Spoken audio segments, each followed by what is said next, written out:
Thank you so much for inviting me out to share with you where we're at. So it was about 2 years ago that I came to you and said, we got to change our party. We got to strengthen it. And I was very proud to win your vote and to make things happen. There were 4 key things that we were driving at: messaging, building our party from the grassroots up, being sure that we had the funds, the fundraising to do what we needed to do, and to be sure that we addressed midterm voter turnout. Now, when I've come on board, I found that we had a bigger mess than I even anticipated. I found that we had groups that weren't always working together. I found that I had to build relationships to get things to happen.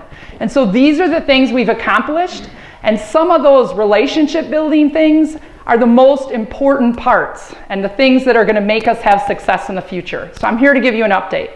I came on board and wanted to do a values-driven messaging.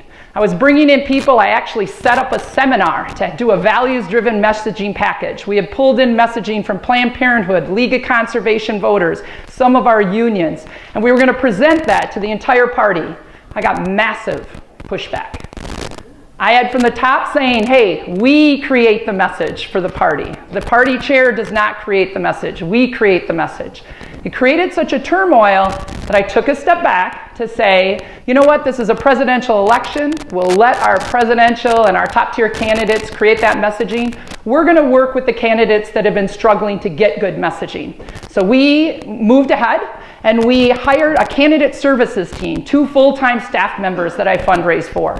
They reached out to all of the candidates running for Assembly and Senate. And when they came on board in April and May, they immediately started to try to fill some of those 28 seats that were open in 14 for the Assembly. We filled 7 more of those seats, which was very exciting. And by doing that, we then reached out to all of those candidates and said that we wanted to be there for them. We were going to travel around the state, sit down with them, make a plan on what was your field plan going to be, what do you need help with on stump speech, all those kinds of things that other candidates in the past have gotten help. We wanted them to get help. We met with many of them on a weekly phone call, sending them field packages and everything. And I am proud to say that of the candidates that ran full campaigns by knocking on doors and getting out there with messaging, 40% of those candidates did better than Hillary Clinton, and 36% did better than Russ Feingold. We saw that as a big win for us. Secondly, I reached out to the coordinated campaign, a campaign that I was surprised that we couldn't hire any of the field people until our presidential candidate was determined. Once that was determined, then the coordinated table comes together and they hire the staff to be out there. And what did we have happen? Some areas we got great staff, but some areas we got staff that did not relate well with the county parties.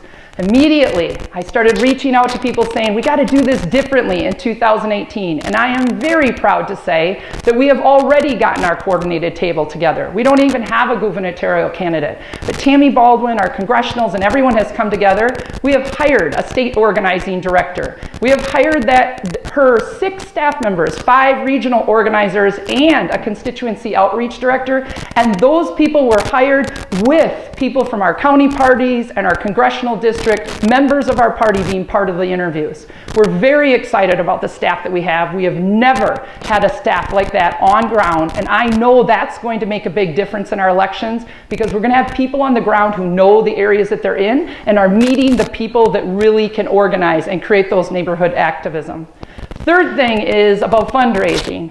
You know, there are a lot of people that might be telling you, I can fix this. In 4 months from now, 6 months from now, I can take care of this.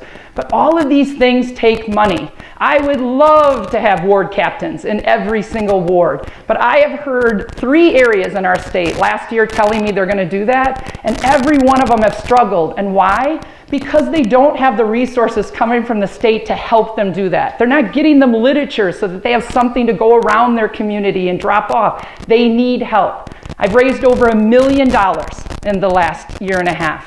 And the way we did that was to convince people that we need a strong party. A lot of people want to give to a candidate. They know what they're getting. But I convinced these people that it's important that every candidate have a strong party. A party that is there to introduce them to the people in the community that are going to help them win. That's going to introduce them to people that can help them fundraise. That is going to offer them good services to support their campaign. This last election has proven that.